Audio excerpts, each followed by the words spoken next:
Hello everyone, welcome you all in MK Commerce Pathshala.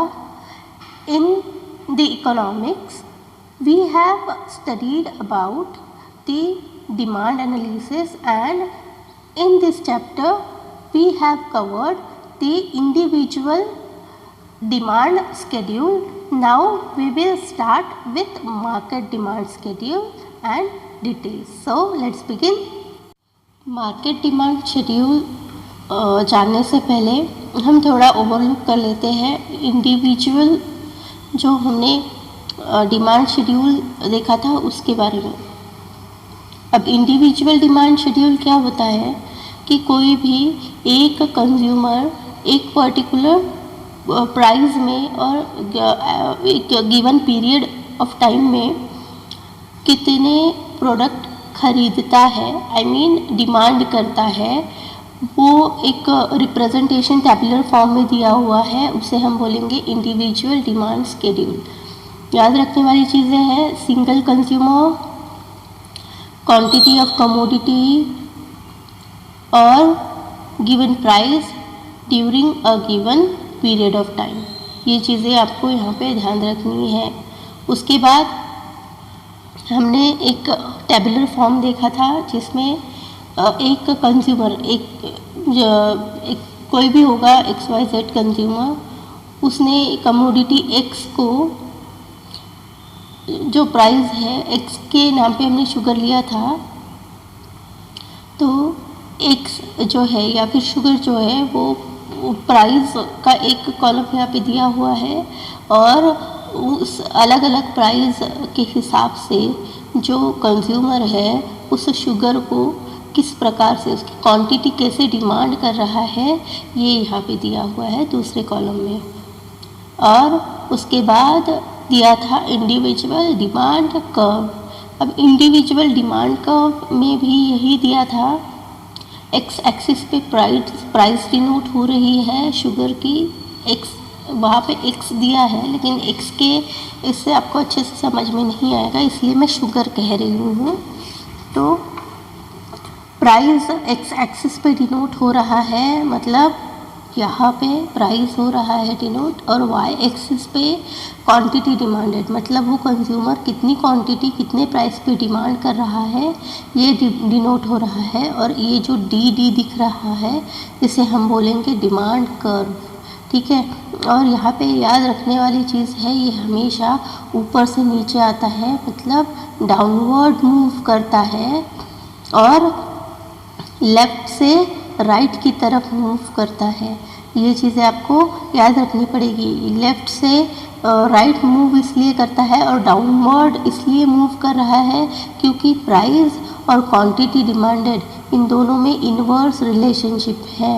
और जब किसी कमोडिटी में इन्वर्स रिलेशनशिप होती है तब जो भी कर्व होता है उसका उन दोनों के रिलेशनशिप को जो दर्शाता है वो कर्व हमेशा लेफ़्ट टू राइट मूव करता है और नीचे की तरफ ही झुकता है। यही सेम हम देखेंगे अब मार्केट डिमांड शेड्यूल में। अब वहाँ पे हमने क्या देखा था इंडिविजुअल के केस में, इंडिविजुअल डिमांड शेड्यूल में सिर्फ एक कंज्यूमर एक फर्म या एक हाउस होल्ड के बारे में सोचा गया है, लेकिन अब देखो यहाँ पे शब्द आ गया है मार्केट। तो मार्केट का मतलब क्या होगा, यहाँ पे मल्टीपल कंज्यूमर्स इन्वॉल्व होंगे। मतलब हमारे देश का ही एग्जाम्पल ले लो, हमारे देश में एक पर्टिकुलर प्रोडक्ट के लिए कौन कौन सा कंज्यूमर कितनी कमोडिटी कंज्यूम करता है, इसका स्टडी मतलब हो गया मार्केट डिमांड शेड्यूल।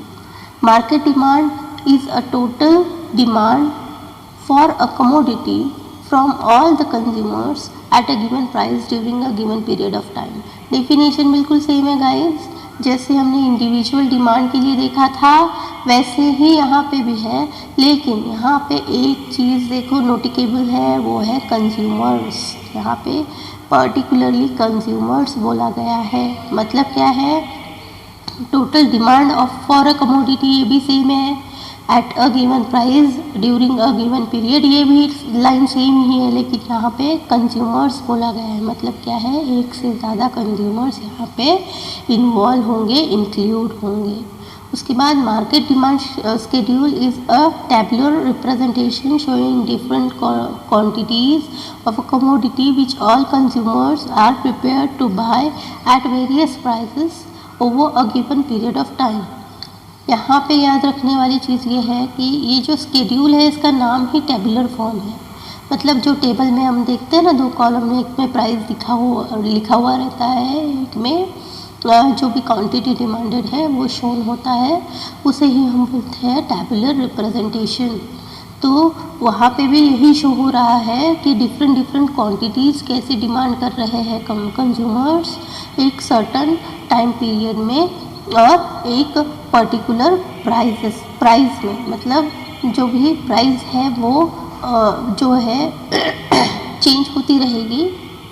यहाँ पे देखो वेरियस प्राइसेस लिखा है, चेंज होती रहेगी प्राइस, लेकिन एक सर्टन टाइम पीरियड के लिए ही ये टेबल जो है ये होता है, ये टेबुलर रिप्रेजेंटेशन दिया हुआ है।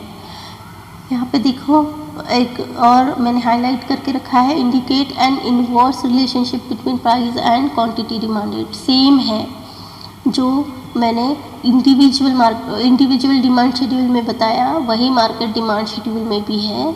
प्राइस और क्वांटिटी डिमांडेड इन दोनों का रिलेशनशिप इनवर्स है, इसीलिए इनका जो कर्व होता है वो हमेशा डाउनवर्ड मूव करता है, लेफ़्ट टू राइट। ये हम आगे देखेंगे और ज़्यादा इसका एक्सप्लेनेशन हमारे सिलेबस में है। उसके बाद ये देखो टैबुलर फॉर्म में, इसे ही बोलते हैं टैबुलर रिप्रेजेंटेशन। अब यहाँ पे सेम ही है जैसे हमने इंडिविजुअल डिमांड शेड्यूल में देखा था, लेकिन यहाँ पे देखो कंज्यूमर, मल्टीपल कंज्यूमर है, ए नाम का कंज्यूमर है, बी नाम का कंज्यूमर है, सी नाम का कंज्यूमर है। अब देखो according to their income, living standard of living, वो लोग क्या करेंगे, अपने हिसाब से, अपने फैमिली के हिसाब से वो चीज़ों की डिमांड करेंगे। फॉर एग्जांपल यहाँ पे दिया हुआ है एक्स नाम की कमोडिटी, तो यहाँ पे एक्स ना लेते हुए हम शुगर कर लेते हैं, शुगर, ठीक है। तो अब शुगर जो है उसका प्राइस देखो, पहले जो है वो 10 रुपये था, ठीक है, इनिशियल प्राइस उसका 10 रुपये था, और जब शुगर 10 रुपये थी तब शुगर जैसी चीज़ हर घर में यूज़ होती है गाइस, राइट।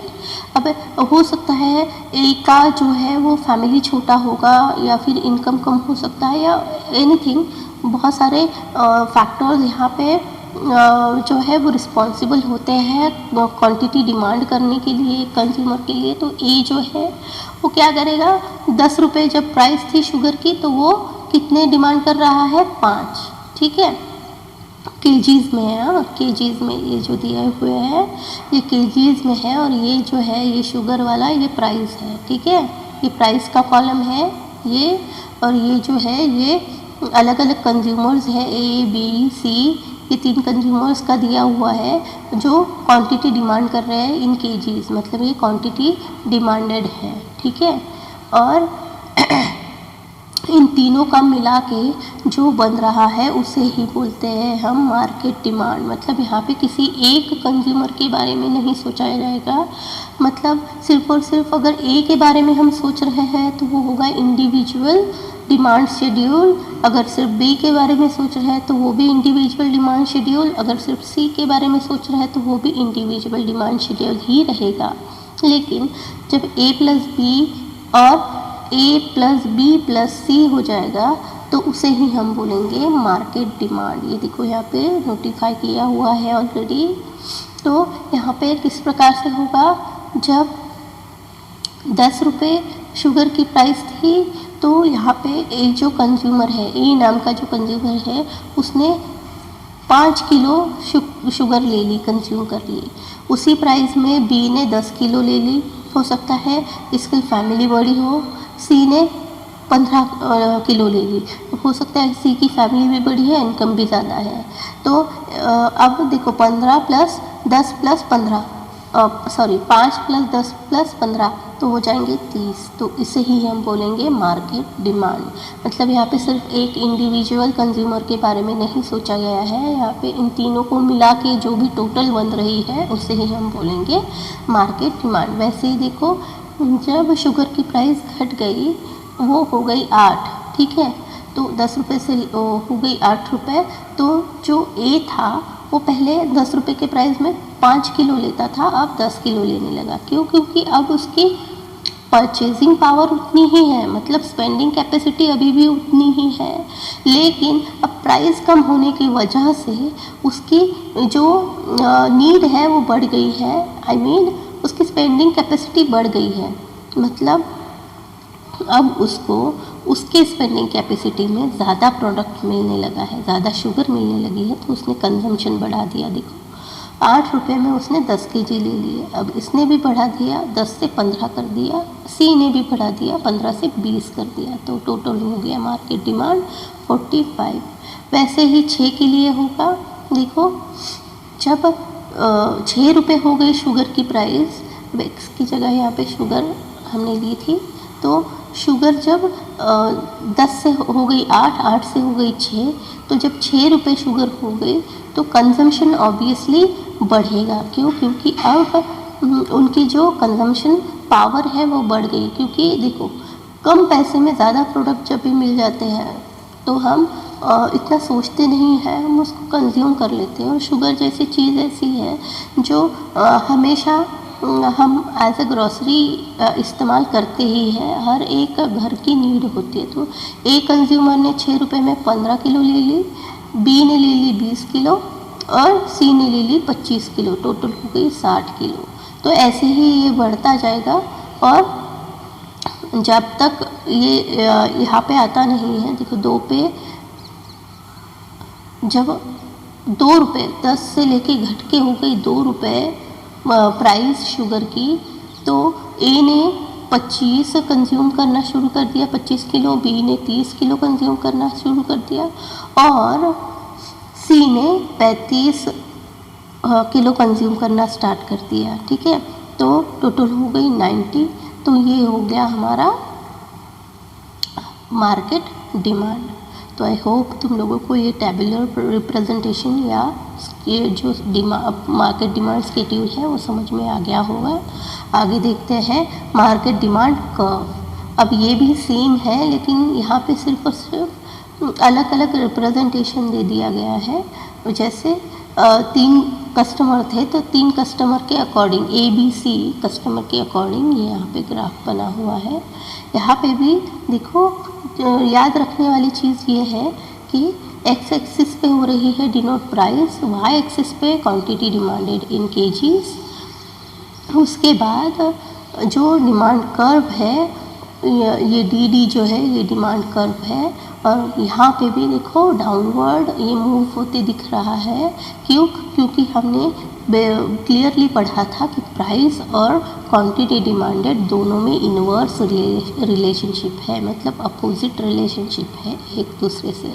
और यहाँ पे भी एक ही चीज़ हमें दिख रही है कि एक तो डाउनवर्ड जा रहा है और लेफ़्ट टू राइट मूव हो रहा है। तो यही सारी चीज़ आपको याद रखनी पड़ेगी इस पर्टिकुलर इंडिविजुअल डिमांड शेड्यूल और मार्केट डिमांड शेड्यूल में। उसके बाद ये आपको करना है as a activity, you have to perform this. आप एक बुक ले लीजिए, उस पर आपके घर में मंथली राशन कितना आता है, आपके फैमिली वाइज क्या क्या आप मंगाते हो। फॉर एग्जांपल वेजिटेबल हो गया, फ्रूट्स हो गए, मेडिसिन्स हो गए, ग्रॉसरी हो गया। तो इसका आपको एक टेबल बनाना है, जैसे हमने इंडिविजुअल में बनाया था ना वैसे, और उसको प्रिपेयर करना है। Prepare a monthly demand schedule of a family of various commodities. अब वेरियस कमोडिटीज़ यहाँ पे बोला है, तो मतलब क्या है, बहुत सारे कमोडिटीज़ जो हम रोज़ जैसे वेजिटेबल, फ्रूट्स, मेडिसिन, ग्रॉसरी ये सारी चीज़ें यूज़ करते हैं ना, तो उसे हम बोलेंगे वेरियस कमोडिटीज़। और हमारे फैमिली का, मतलब आपको इंडिविजुअल, आपके अकेले के फैमिली का बनाना है ना, योर फैमिली बोला है तो आपको आपके इंडिविजुअल डिमांड शेड्यूल जो हमने पढ़ा है उसके अकॉर्डिंग ये सारी चीज़ें प्रिपेयर करनी है कि एक मंथ में वेजिटेबल कितना कंज्यूम करते हो, फ्रूट कितना कंज्यूम करते हो, मेडिसिन कितना कंज्यूम करते हो, ग्रॉसरी कितना कंज्यूम करते हो, according to varies of prices. अगर प्राइसेस में कम ज़्यादा कुछ डिफरेंस हो रहा है तो किस प्रकार के चेंजेस इन सारी चीज़ों में आप करते हो, ये सारी चीज़ें आपको लिखनी है। सो आज के लिए इतना काफ़ी है guys. Take care and bye bye.